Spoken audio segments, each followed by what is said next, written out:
Hi எல்லாருக்கும் வணக்கம். Welcome to foodies lover 2020. இன்னைக்கு நம்ம பார்க்க போகிற ரெசிபி உடச்சி ஊற்றின முட்டை குழம்பு. இந்த சேனலை நீங்கள் ஃபஸ்ட் டைம் பார்க்குறீங்கன்னா மறக்காமல் சப்ஸ்கிரைப் பண்ணிக்கோங்க. வாங்க இப்போ வீடியோக்குள்ளே போகலாம். இன்றைக்கி உடச்சி முட்டை குழம்பு செய்ய என்னென்ன வேணும்னு பார்த்துலாங்க. 6 முட்டை எடுத்திருக்கேன், பச்சை முட்டை. 2 தக்காளி வந்துட்டு நல்லா பொடி பொடியாக கட் பண்ணி வச்சுருக்கேன். ஒரு பெரிய வெங்காயம் வந்து பொடி பொடியாக கட் பண்ணி வச்சுருக்கேங்க. ஒரு கருவேப்பிலை வச்சுருக்கேன். நம்ம இதுக்கு ஒரு மசாலா ஒன்று அரைக்கணுங்க. அதுக்கு பார்த்தீங்கன்னா ஒரு 1/2 கப் அளவுக்கு தேங்காய் எடுத்துக்கலாம். ஒரு 4 பல் பூண்டு, ஒரு சின்ன துண்டு இஞ்சி வச்சுருக்கேன். 2 பச்சை மிளகாங்க. மசாலா பார்த்தீங்கன்னா சோம்பு வந்துட்டு ஒரு 1/2 ஸ்பூன், கசகசா ஒரு 1/2 ஸ்பூன், பட்டை ஒரு சின்ன துண்டு பட்டை, ஒரு 5-6 கிராம்பு எடுத்துக்கலாம். மசாலா பார்த்தீங்கன்னா ஒரு ஸ்பூன் அளவுக்கு வந்துட்டு சில்லி பவுடர் எடுத்துருக்கேன். ஒரு ஸ்பூன் வந்துட்டு மல்லித்தூள், ஒரு 1/4 ஸ்பூன் வந்துட்டு மஞ்சள் தூள் எடுத்துக்கலாங்க. இது போக வந்துட்டு தண்ணி, உப்பு, எண்ணெய் எல்லாம் தேவையான அளவுக்கு வேணும். வாங்க இது எப்படி செய்யுதுன்னு பார்க்கலாம். இப்போ ஃபஸ்ட்டு பேஸ்ட் அரைச்சிக்கலாங்க. அது ஒரு ஜார் ஒன்று வச்சுருக்கேன். இதில் வந்து நம்ம தேங்காய் சேர்த்துக்கலாம், இஞ்சி பூண்டு சேர்த்துக்கிறேங்க, பச்சை மிளகாய் சேர்த்துக்கலாம். இப்போ நம்ம மசாலா எடுத்து வச்சுக்கோல இதில் சேர்த்துக்கலாம். கசகசா இல்லைன்னா கூட 2 முந்திரி கூட சேர்த்துக்கலாங்க. இப்போ இதை வந்து தண்ணி விட்டு நல்லா மையாக அரைச்சிக்கலாம். பேஸ்ட் ரெடி ஆகிடுச்சுங்க. இப்போ வந்து ஒரு தவா ஒன்று சூடு பண்ண வச்சுருக்கேன். தவா வந்துட்டு எண்ணெய் வந்துட்டு ஒரு 2-3 டேபிள் ஸ்பூன் அளவுக்கு எண்ணெய் ஊற்றிக்கலாம். எண்ணெய் காயட்டும். இப்போ வெங்காயம் கருவேப்பிலை சேர்த்துக்கலாங்க. இது நல்லா கலர் மாற வதக்கிக்கலாங்க. வெங்காயம் வதங்கினதும் தக்காளி கட் பண்ணி வச்சுருக்கோல அதே சேர்த்து நல்லா மசியை வந்துட்டு நம்ம வதக்கிக்கலாங்க.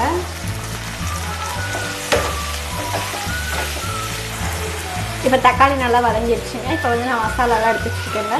அதையும் சேர்த்து ஒரு தடவை நல்லா வதக்கிக்கிறேன்.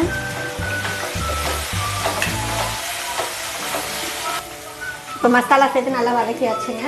இப்போ வந்து நம்ம வந்துட்டு அரைச்சி வச்சுருக்கோம்ல அந்த பேஸ்ட் இதில் சேர்த்துக்கிறேன். தேவையான அளவுக்கு தண்ணியை ஊற்றிக்கலாங்க. தண்ணி சேர்த்து நல்லா கலந்து விட்டாச்சுங்க.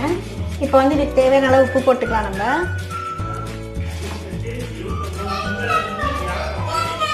இப்போ வந்து இது ஒரு கொதி வரட்டுங்க. குழம்பு நல்லா கொதிக்க ஆரம்பிச்சிருச்சுங்க. இந்த அளவுக்கு 2 நிமிஷம் நல்லா கொதிக்கட்டும்.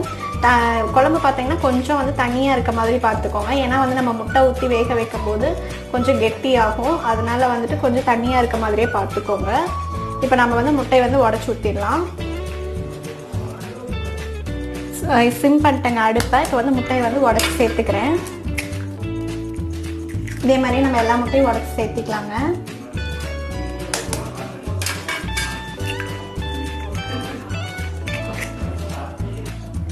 இப்போ எல்லா முட்டையும் சேர்த்திட்டேங்க. முட்டை சேர்த்துனதுக்கப்புறம் லோ ஃப்ளேம் இல்லைன்னா மீடியம் ஃப்ளேமில் வச்சுக்கோங்க. இல்லைன்னா முட்டை வந்து அடி பிடிச்சிரும். முட்டை சேர்த்துனதுக்கப்புறம் ஒரு 5 நிமிஷம் அப்படியே விட்டுருங்க. நல்லா வேகட்டும். மூடி போட்டு வச்சுருங்க. ஒரு 5 நிமிஷம் வேகட்டும். அதுக்கப்புறம் நம்ம திருப்பி போட்டு வேக வைக்கணுங்க. இப்போ வேகட்டும். அதுக்கப்புறம் நம்ம ஓப்பன் பண்ணி பார்க்கலாம். இப்போ பாருங்கள், ஒரு 5 நிமிஷம் ஆச்சுங்க. முட்டையை வந்து நம்ம ஒவ்வொரு முட்டையை அந்த மாதிரி திருப்பி போட்டுக்கலாம். திருப்பி போட்டோம்னா நல்லா 2 சைடும் நல்லா வெந்துருங்க. இந்த மாதிரி எல்லா முட்டையுமே திருப்பி போட்டுக்கலாம். திருப்பி போட்டு இது ஒரு 5 நிமிஷம் நல்லா வேகட்டுங்க.